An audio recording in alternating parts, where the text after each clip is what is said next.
إلى حضرة المصطفى محمد صلى الله عليه وسلم الفاتحة. أعوذ بالله من الشيطان الرجيم. بسم الله الرحمن الرحيم.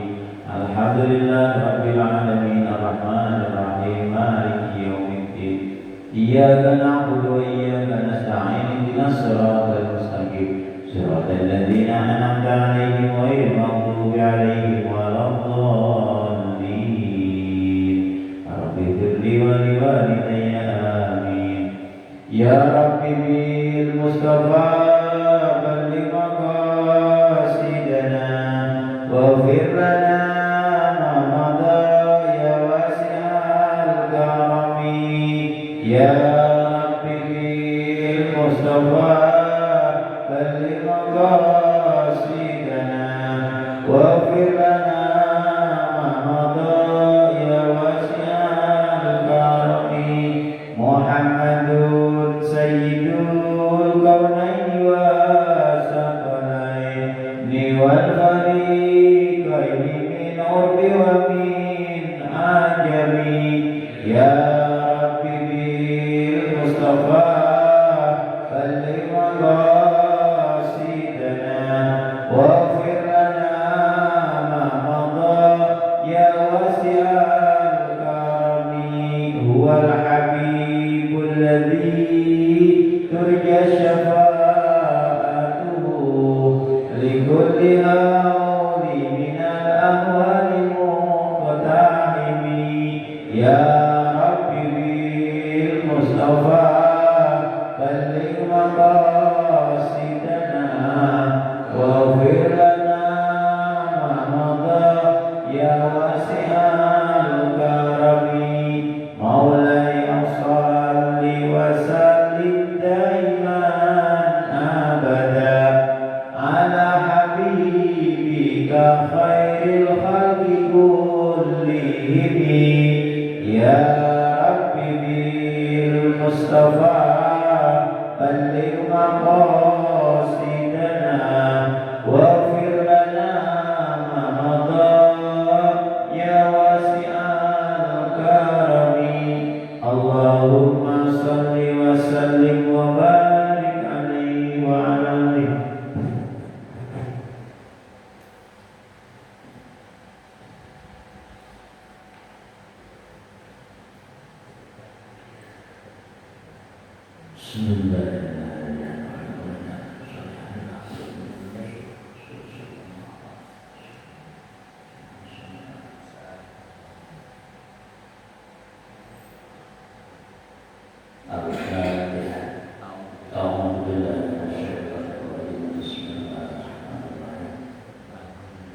Alhamdulillahirabbil alamin arrahmanir rahim maliki yaumiddin.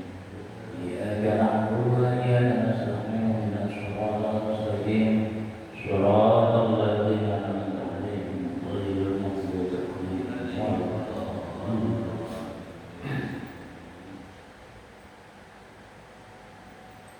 Bismillahirrahmanirrahim. Assalamualaikum warahmatullahi wabarakatuh.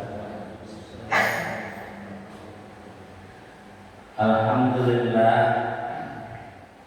alhamdulillahilladzi arsala rasulahu bil huda wa dinil haq liyudhhirahu 'ala dini kullih. Asyhadu an la ilaha illallah wahdahu la syarika lah wa asyhadu anna Muhammadan 'abduhu wa rasuluhu la nabiyya ba'dah. Allahumma shalli wa sallim ala sayyidina Muhammadin wa ala alihi wa ashabihi wa tabi'in wa tabi'in tabi'in lahum bi ihsan ila yaumiddin. Rabbi shrah li sadri wa yassir li amri wa hlul 'uqdatam min lisani yafqahu qawli waj'alni waziran min ahli amma. Hadirin jamaah Sholatul Hidayah yang dimuliakan Allah Subhanahu wa taala. Pertama-tama marilah kita sama-sama menganjurkan puji dan syukur kehadirat Allah Subhanahu wa taala yang Maha kesempatan kali ini kita masih diberikan berbagai macam nikmat, terutama nikmat iman, nikmat Islam dan juga nikmat sehat walafiat, sehingga kita dapat melaksanakan perintah Allah Subhanahu wa taala, yaitu sholat subuh berjamaah. Sholawat dan salam juga mudah-mudahan selalu terlimpah curahkan kepada junjungan kita, yaitu Habibana wa Nabiyyana Nabi Muhammad sallallahu alaihi wasallam. Hadirin yang dimuliakan Allah Subhanahu wa taala. Pada pertemuan kali ini insyaallah kita akan membahas masih tentang masalah pemulasaraan jenazah, yaitu yang ketiga, mensolati jenazah atau melaksanakan sholat atas jenazah atau atas mayit. Arkanus sholatil janazah sab'atun al-awwalu aniyat asani arba'u.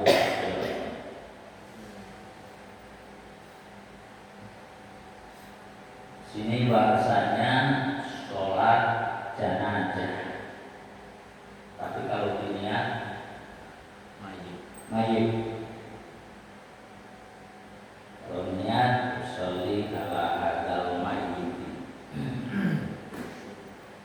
Yang namanya janazah itu ada yang kasroh jimnya, ada yang fathah jimnya. Yang fathah jimnya berarti janazah. Kalau yang kasroh jinazah. Perbedaannya, kalau yang janazah itu sebetulnya mayit yang ada di dalam keranda. Janazah mayit yang ada di dalam keranda atau di dalam peti. Kalau jenazah itu mayit tempatnya atau kerandanya. Yang namanya jenazah itu kerandanya atau tempat mayitnya, petinya, namanya jenazah. Hanya kalau niat, ya khawatirkan kita tidak paham atau nggak tahu mana yang jenazah, mana yang jenazah, maka niatnya mayit aja. Jadi kalau jenazah itu sarir, kalau bahasa ini sarir itu tanda. Karena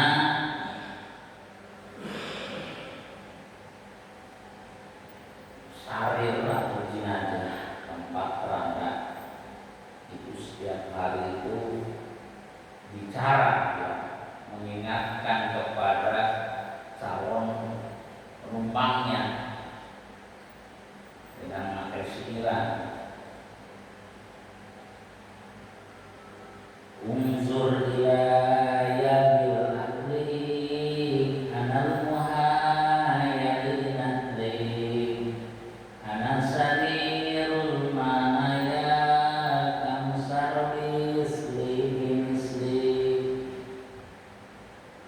dengan lisan mulhal. Dengan lisan mulhal, sarir atau keranda itu tiap hari itu nyanyi, ya, mengingatkan kepada calon penumpangnya.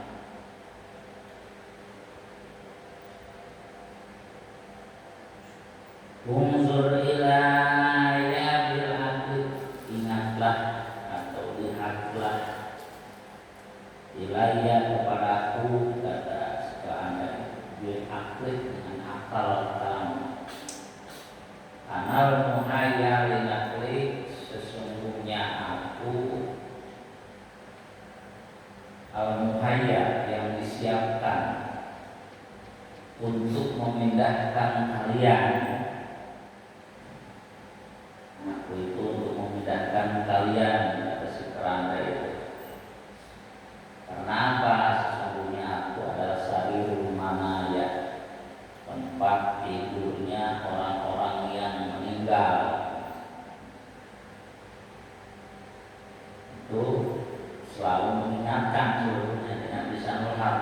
hal.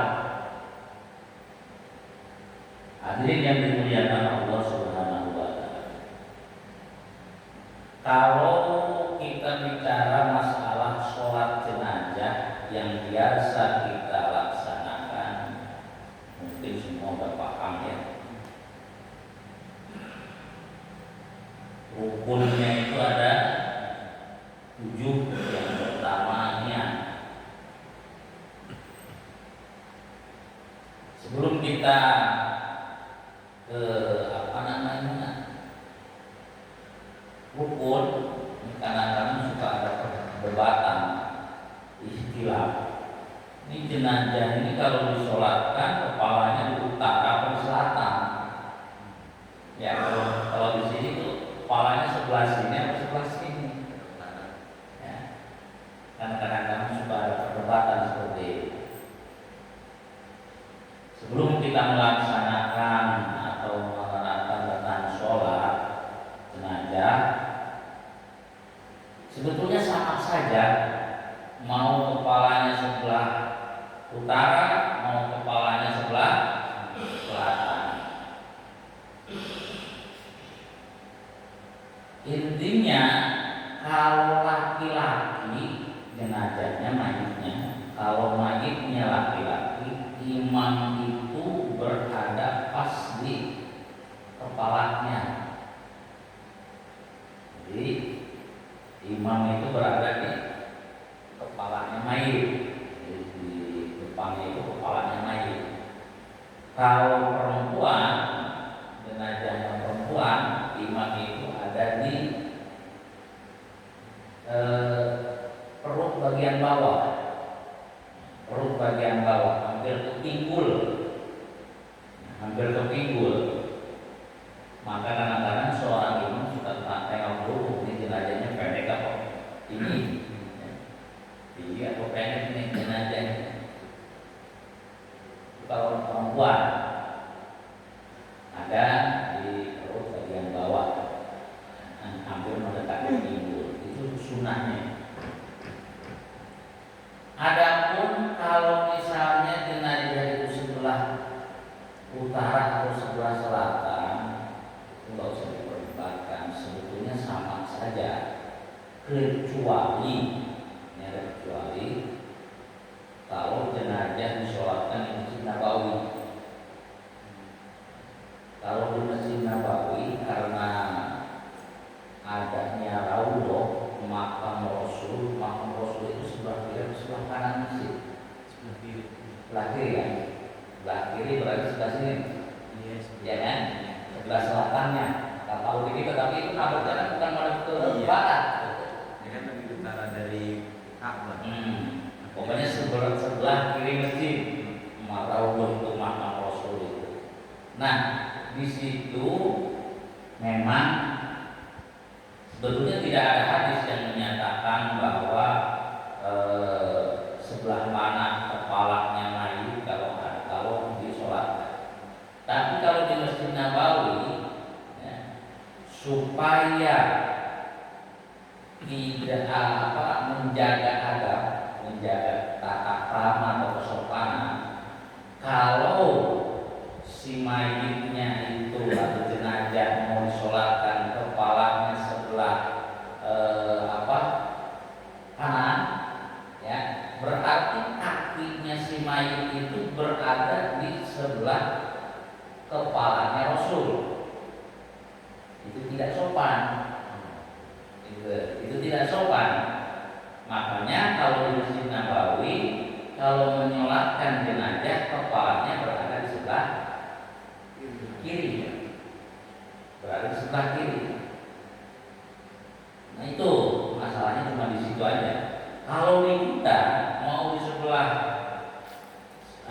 kiri atau di sebelah kanan itu sama aja. Cuman memang ada perbedaannya sedikit. Kalau misalnya ini khusus di mayit laki-laki, ada yang kepalanya itu di sebelah kiri. Ini di luar Masjid Nabawi, kita lah istilahnya. Ada yang berpendapat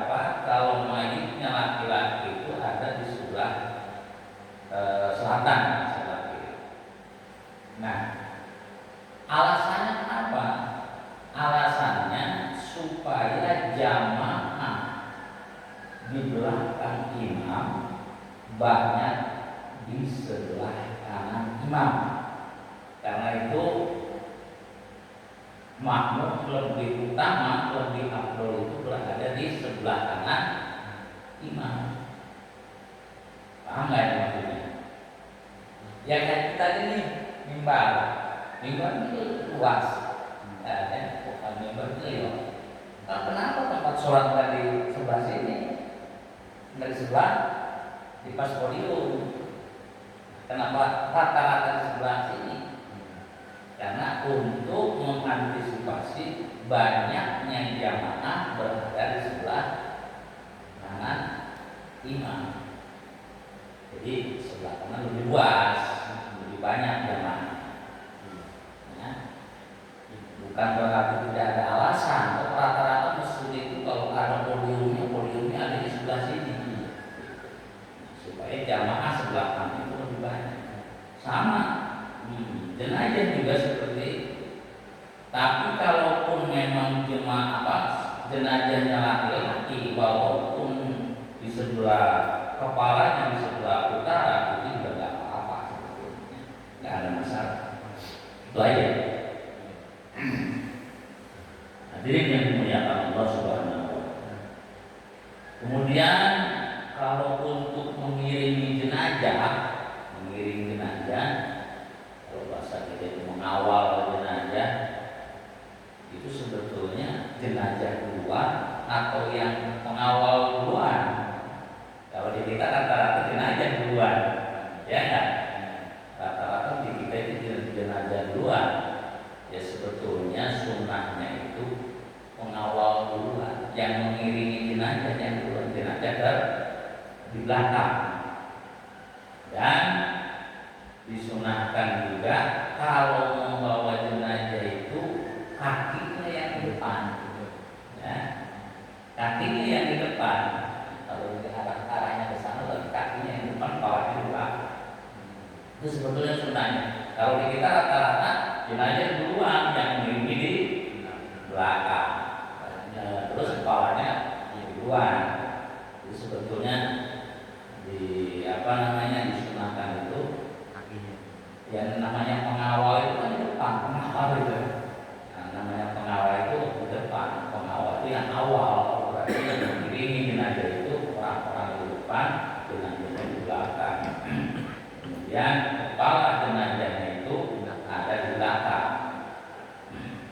Itu sebetulnya.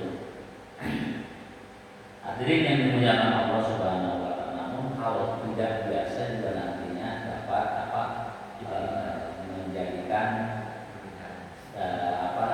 gaduh. Kita jangan menjadikan gaduh lah itu. Ada apa-apa kalau seperti biasa juga apa.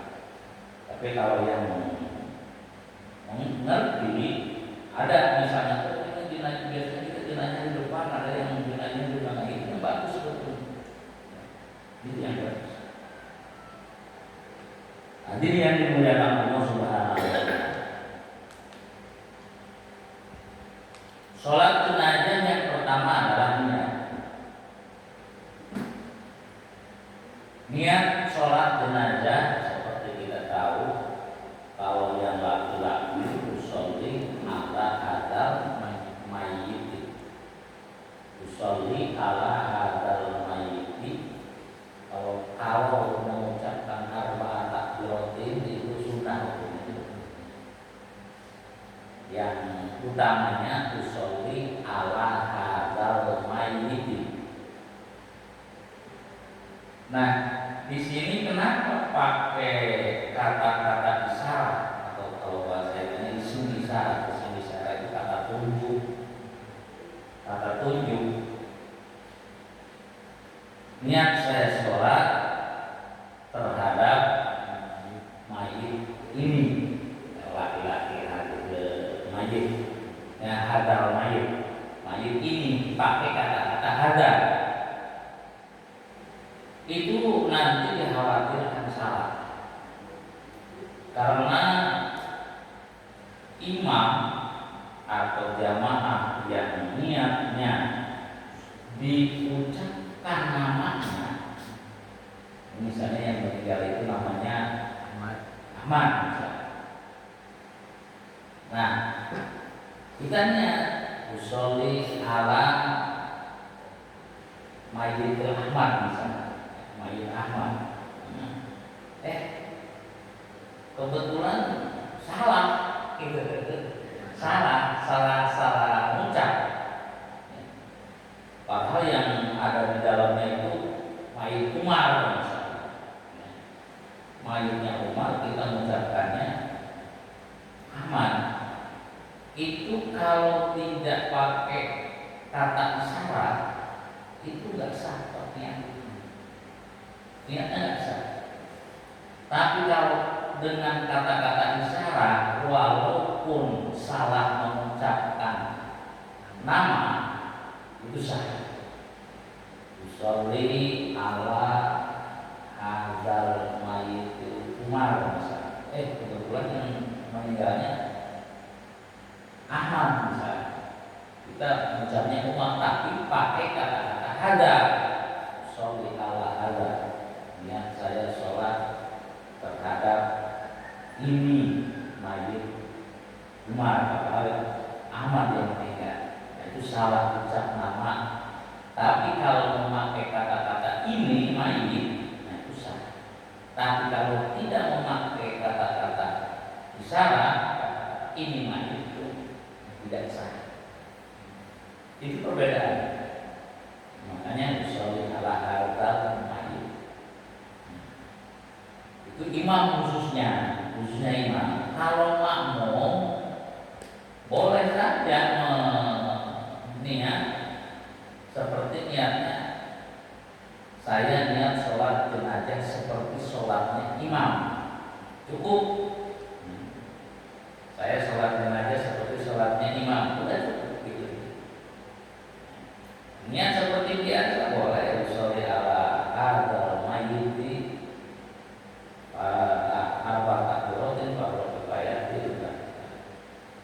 niat seperti biasa.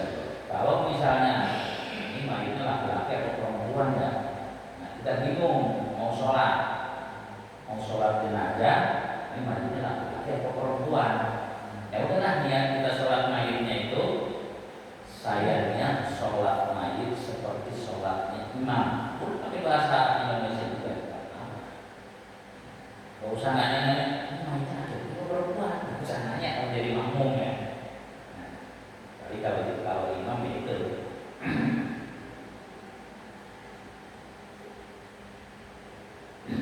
niat usolli ala hadzal mayyit. Kalau laki-laki usolli ala hadzal mayyit. Kalau perempuan usolli ala hadzil mayyitati. Usolli ala hadzil mayyitati. Kenapa memakai mayit dan tidak memakai usolli ala hadzal janazah? Itu tadi takutnya kita sholat, kalau kita tidak tahu ini janazahnya ada mayitnya di dalamnya, atau usolli ala hadzal jinazah ada isinya di dalamnya. Tetap pakai kata-kata mayit. Hadirin yang dimuliakan Allah Subhanahu wa taala. Niat. Kemudian yang kedua adalah 4 kali takbir. Kali takbir. Apa termasuk takbiratul ihram? Kalau takbiratul ihram 4 sama takbiratul ihram atau takbiratul ihram 5 dengan takbiratul ihram? 4 sama takbiratul ihram. 4 sama takbiratul ihram. Nah, tentang masalah 4 kali takbir, apabila imam lupa, kita juga pernah kejadian gitu ya. Imamnya itu nambah jadi 5 takbir. Imamnya itu nambah jadi 5 takbir. Apa sholatnya batal? Sholat jenazahnya enggak. tidak termasuk batal. Makmum boleh salam duluan, boleh menunggu imam. Makmum boleh salam duluan, ya, boleh menunggu imam, tapi yang lebih utama adalah menunggu imam. Misalnya ada imam sholat jenazah sudah 4 kali, hitungan makmum itu sudah 4 kali, ya. Tapi kok ditambah lagi 1 lagi, nah, udah nggak apa-apa, ya. Apa-apa, nggak usah di apa namanya, subhanallah nggak usah, nggak apa-apa. Terusin sholatnya, kemudian boleh makmum langsung salam, boleh menunggu imam bareng sama imam salamnya, tapi lebih baik bareng salamnya.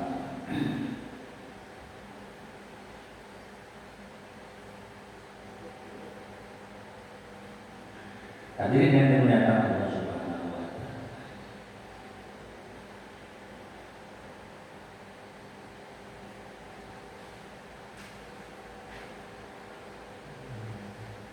Kemudian yang ketiga, salisu al-qiyam al-qadir. Yang ketiga, berdiri bagi yang mampu. Oh, kalau tidak mampu berdiri, sholat jenazah duduk boleh. Ingin melaksanakan sholat jenazah tapi tidak mampu berdiri, boleh. Tidak mampu duduk boleh sambil berbaring, sama seperti sholat fardu, seperti sholat fardu. Dan juga perempuan itu boleh melaksanakan sholat jenazah, boleh. Nah, yang penting tempatnya beda, artinya beda itu jangan menyatu dengan laki-laki. Ya harus ada hijab atau penghalang, ya, harus ada hijab. Kalau di kita nih mau di belakang sana boleh, mau di sebelah selatan. Berdiri bagian mampu. Kemudian qiraatul Fatihah yang keempat, membaca surat Al-Fatihah setelah takbir yang pertama. Setelah takbir yang pertama membaca surat Al-Fatihah. Sama seperti sholat biasanya, surat Al-Fatihah belum hafal, maklum baru masuk Islam atau belum sempat belajar, ya. Boleh dengan zikir sebanyak 7 kali, ya, seperti banyaknya ayat surat Al-Fatihah, boleh. Gantinya surat Al-Fatihah kalau memang benar-benar nggak bisa membaca, nggak hafal membaca surat Al-Fatihah.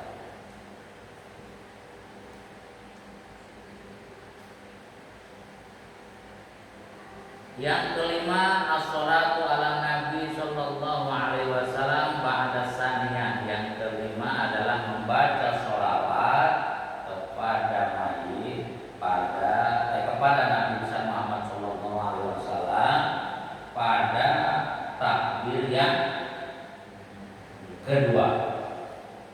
Minimal Allahumma sholli ala Muhammad, harus gitu.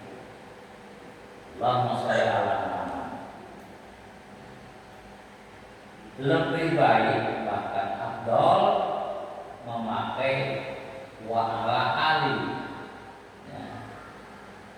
Artinya sholawat dan salam kepada keluarganya Nabi. Allahumma sholli ala Muhammad wa ala ali Muhammad. Nah, lebih utama lagi seperti sholawatnya pada tahiyat akhir. Allahumma sholli ala sayyidina Muhammad wa ala ali sayyidina Muhammad kama shollaita ala sayyidina Ibrahim wa ala ali sayyidina Ibrahim wa barik ala sayyidina Muhammad wa ala ali sayyidina Muhammad kama barakta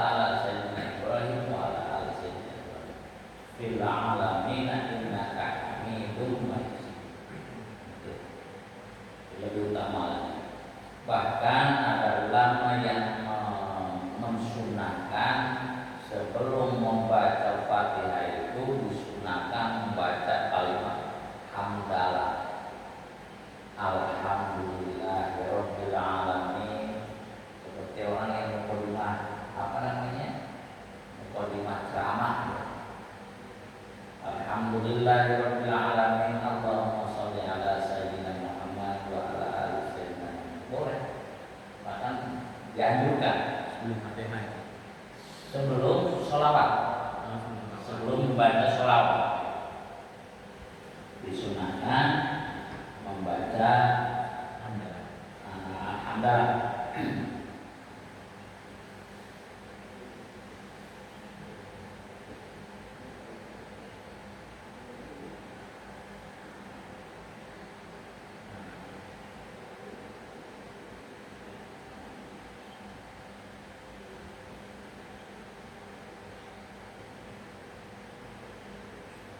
Sini Syekh Syarqawi, Qala Syekh Syarqawi wal afdal ayatul alhamdulillahirabbil alamin.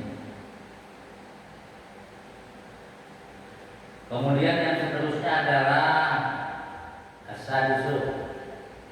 Jadi yang kelima membaca sholawat, kemudian yang keenam itu membaca doa. As-sadisu adu awal mayyit, membaca doa kepada mayit setelah takbir yang ketiga. Kalau laki-laki Allahumma ighfir lahu warhamhu wa'afi wa'fu, kalau perempuan Allahumma ighfir laha warhamha wa'afiha wa'fu anha. Itu untuk orang dewasa. Kalau yang meninggalnya itu anak kecil, kalau yang meninggalnya itu anak kecil, tentunya yang didoakan itu adalah orang tua. Ya. Kalau anak kecilnya yang meninggal karena dia itu adalah suci, yang didoakan itu adalah orang tuanya. Yang seperti biasa kita baca kalau anak kecil yang meninggal usia di bawah usia balik, Allahumma ja'alhu furutan li abawaihi wassalaman wa kubron wa idatan wa atibaron wa syafi'an wa saqalatihi mawazinahuma. Cukup dengan Allahumma ja'alhu furutan li abawaihi, cukup dengan. Kalau ditambahin wassalaman wa zuhron wa udatan wa atibaron wa syafi'an wa saqalatihi mawazinahuma.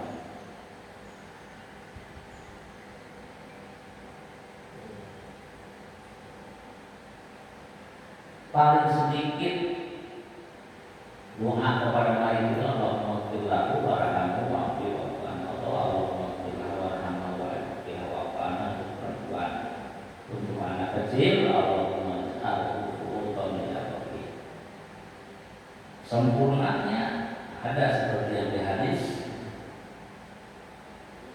ya, seperti yang di hadis Allahumma ighfir lahu warhamhu wa'afi wa'fu anhu wa'afi nujulahu wa wasi'ahu wa usihu bil ma'i wa salji wal barad wa nahnu min al-khataya kama yunaqqa sawbul abyadu min ad-danas. Itu ajangnya. Namun kadang-kadang kalau mayitnya apa namanya udah kelamaan, udah nginap, mayit itu udah nginap misalnya, itu kita ambil yang paling sedikit aja, ambil yang paling sedikit.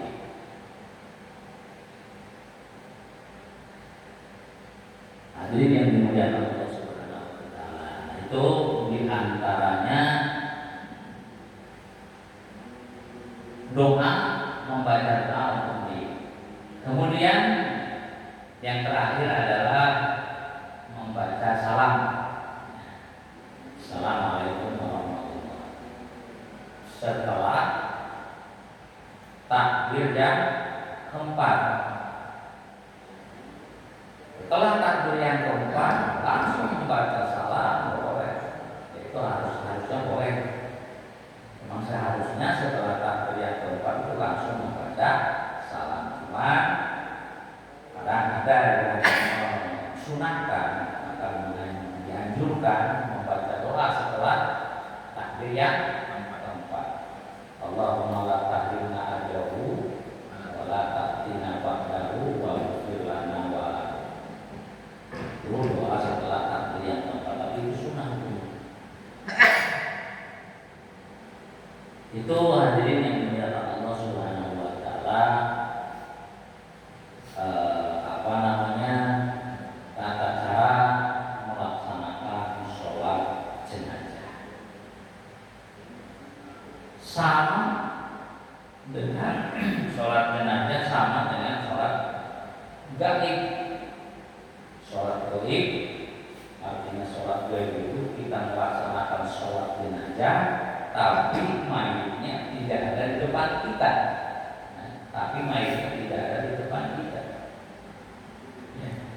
Kalau niatnya, nah ini biasanya memakai nama. Kalau imam itu memakai nama.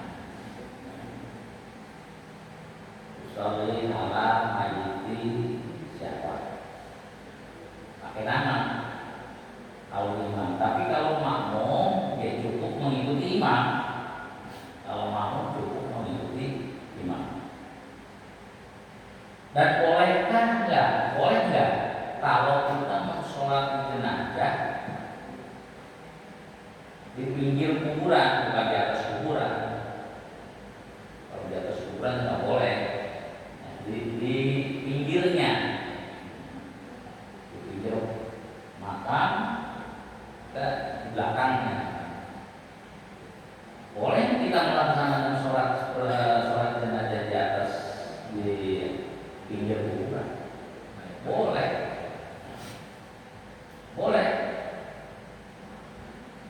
Boleh melaksanakan sholat jenazah di pinggir kuburan, jangan di atas kuburan, di pinggir di belakang. Di antaranya minimal kita harus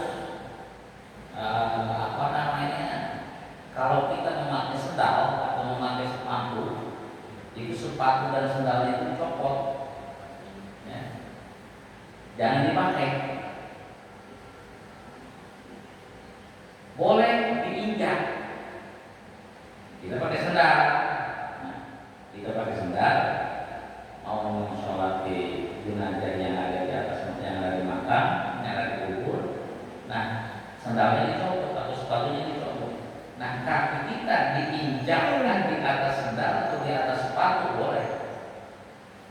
Kenapa demikian? Yaitu dikhawatirkan kalau dipakai itu sendal atau sepatu, dikhawatirkan sendal sepatu itu ada najis. Sedangkan syaratnya melaksanakan sholat jenazah sama dengan sholat fardu, suci daripada najis.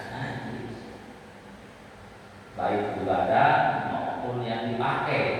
Nah, itu bahasanya yang dipakai. Kalau sendalnya atau sepatunya dipakai, di bawahnya ada najis, sah. Tapi kalau buat tumpuan berarti tidak dipakai.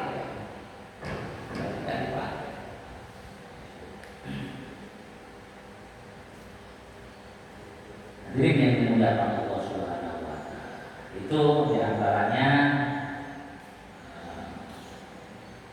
tentang melaksanakan sholat jenazah. Dan mungkin ada beberapa pertanyaan. Ini kalau jenazahnya di dalam peti, ada yang pernah bertanya, kalau petinya terkunci, dikunci atau kalau terkunci nggak sengaja, petinya dikunci, boleh nggak kita mensolatkan jenazah? Ini sebetulnya tidak ada keterangan, cuman saya pernah baca kalau jenazahnya itu di dalam peti, petinya tidak bisa dibuka, di dalam masjid masih bisa ya, mensolatkan jenazah di dalam masjid. Jenazahnya petinya dikunci masih dalam satu masjid boleh. Tapi kalau sudah jenazahnya di luar masjid, ya di luar masjid, nah itu harus dibuka dulu, harus dibuka dulu.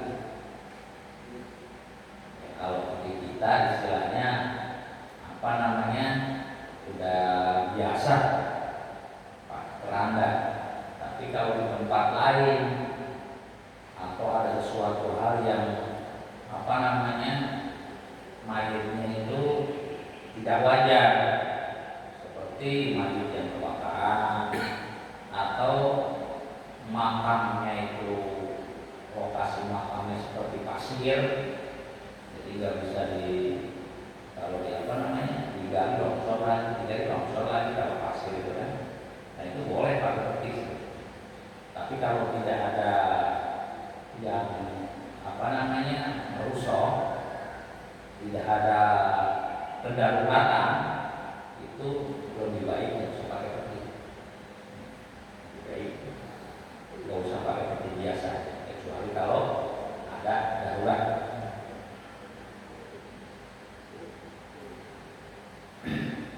Hadirin yang dimuliakan Allah Subhanahu wa taala, itu saja untuk tentang apa namanya mensolatkan jenazah. Atau barangkali ada yang mau ditanyakan tentang sholat jenazah, silakan.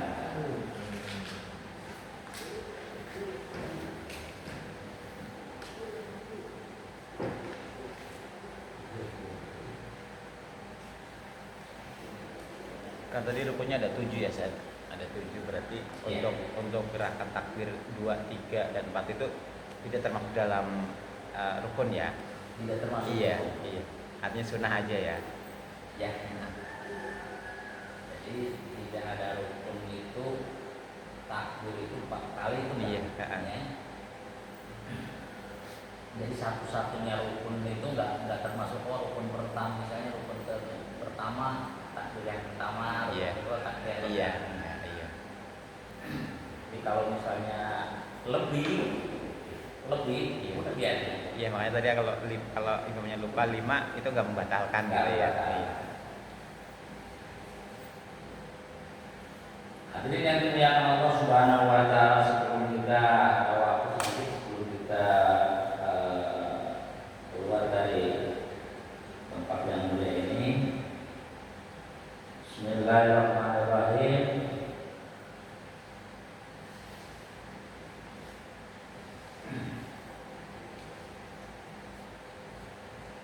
Dalam sebuah khobar, idza aradallahu ta'ala qaddaru al-mu'minina yazi'u malakul maut min qibalil fami yaqbidu ruhahu fa yakhruju dzikru fa yaqulu la sabila laka min hadhihi wa innama azrafi dzikrun rabbi. Tatkala Allah Subhanahu wa taala akan mencabut ruhnya seorang mukmin yang sejati, orang mukmin yang benar-benar beriman kepada Allah Subhanahu wa taala, yazimu malakul maut min qibalil fami.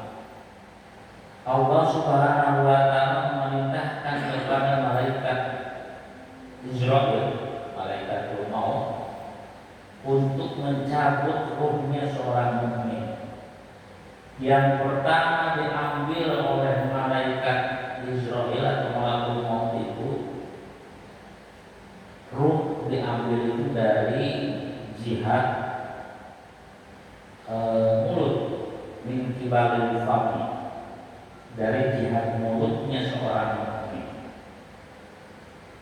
Kemudian tatkala malaikat maut itu mau mengambil ruhnya orang mukmin tersebut dari mulutnya, keluarlah apa yang biasa dia baca daripada zikir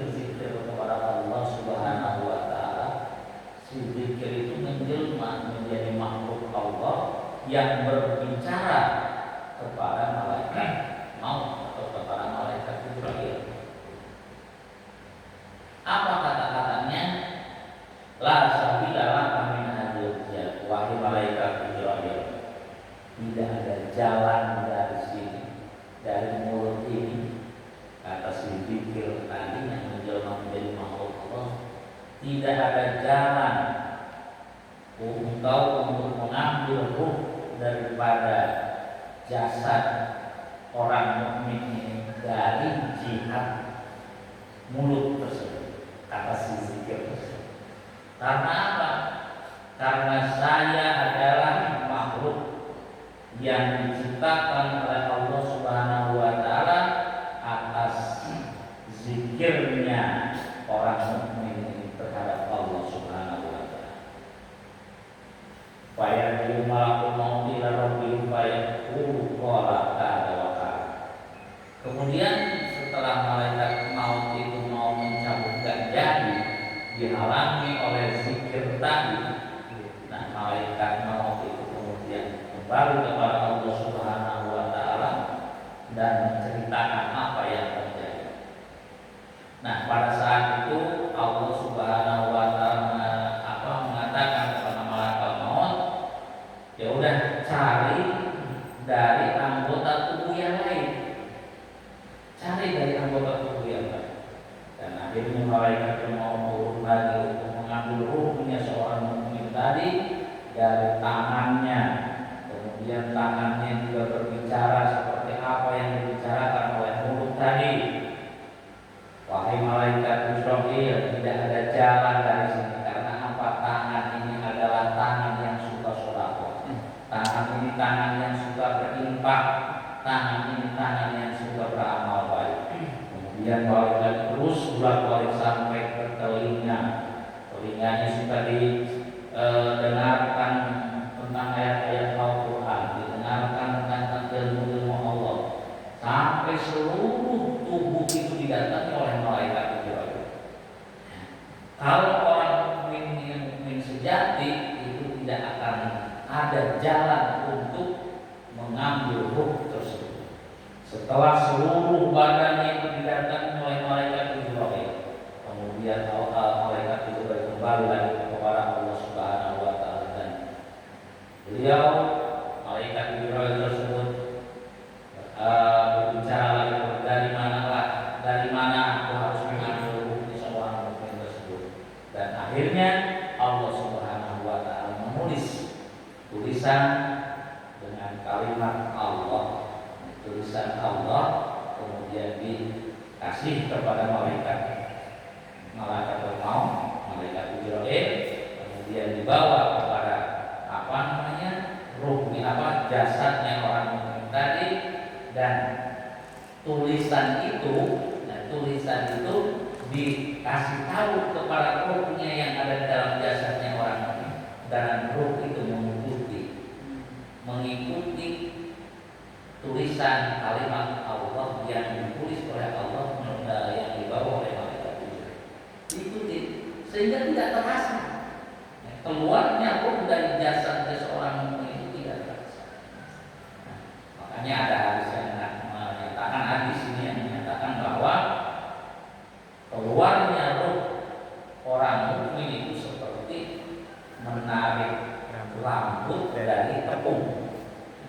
Menarik rambut dari tepung. Itu ada sebuah hadis. Jadi yang dimuliakan Allah Subhanahu wa taala,